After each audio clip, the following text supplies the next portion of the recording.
Pocono International Raceway in the vacation area of eastern Pennsylvania is one of only 5 2.5-mile speedways in this country. As such, it is visited once a year by the famous Southern stock car stars of NASCAR in a 500-mile event offering $188,000 in prize money, and just about all the big names are here. And a huge crowd has turned out for the Pocono 500 stock car race. That right there was footage from the 1980 Coca-Cola 500, and you may be asking, what about the year before? Is there any footage of that? Well, the answer is no. The 19th race of the 1979 season was scheduled for July the 29th. However, rain postponed the race till Monday. It would be NASCAR's 5th race at the track. The event was non-televised, but it turned out to be the craziest race at the track in NASCAR history, and this race put Pocono on the map for other motorsports events. And it turned out to be the craziest NASCAR race never seen. This is the story of the 1979 Coca-Cola 500. Cue the intro.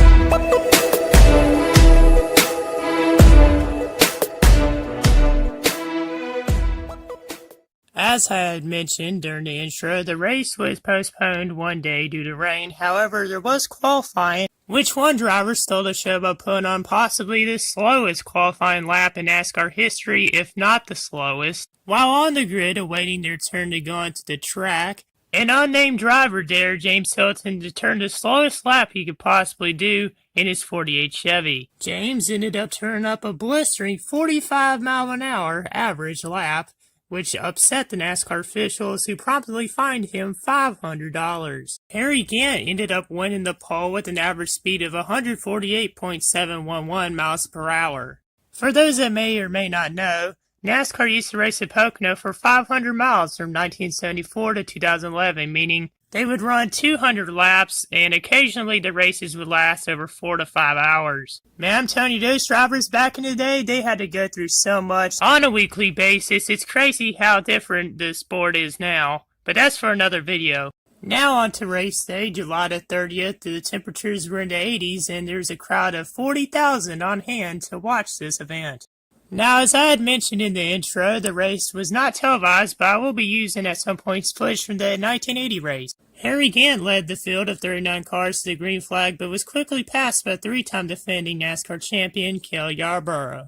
Despite driving with Dyegard Racing most of the season, Darrell Waltrip drove the number 22 car in this race. He started 17th and moved up to 6th in one lap. On lap 2, rookie Dale Earnhardt Sr. passed by Cale Yarborough for the lead, and then the first caution of the race occurred. Entering Turn 1, Al Hobart got together with Gary Ballou and hit the Turn 1 wall head-on. He then came back across the track and was hit by Roger Hamby. Steve Gray, making his NASCAR debut, was collected in the wreck and ended up finishing in last place. It was his only start of the season.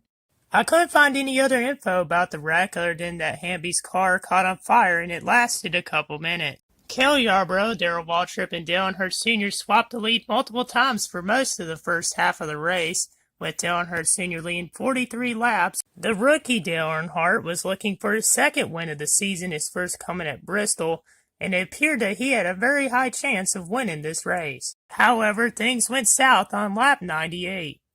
I had a hard time finding the details of what happened to Dale Earnhardt which caused the wreck, but according to witnesses and some deep research that I did, I found out that Sr.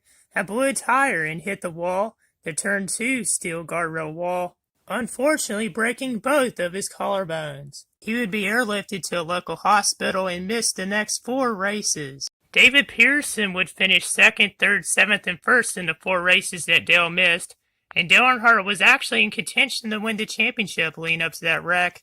He was actually 5th in points after the race, but this wreck basically ended his hopes of becoming the first rookie to win the championship since Red Byron, and there would be 5 other cautions in the race, and there was 11 cars that dropped out due to mechanical failures, including James Hilton, who turned that 45-mile-an-hour lap during qualifying. However, what made this race as great as it was and entertaining as it was the record amount of lead changes at the time for this race. There was 56. The amount of lead changes were a rarity outside of Talladega and Daytona. According to those that were at the race that day, some witnesses and even some people that I talked to on Facebook said that the race had a lot of drafting. There was a lot of swapping of positions and back and forth action that kept people on the edge of their seats throughout the race, which you don't see very often at Pocono nowadays. Darrell Waltrip led the most laps with 62, Cale Yarborough led 61, Buddy Baker led 7, Bobby Allison led 1 lap, and Richard Petty led 17. At the end of the grueling 4-hour and 20-minute race, it came down to fuel strategy. With 11 laps to go, Cale Yarborough came in for his final stop. It was a 3.3 second stop, a splash and go for fuel, which got him out ahead of Petty.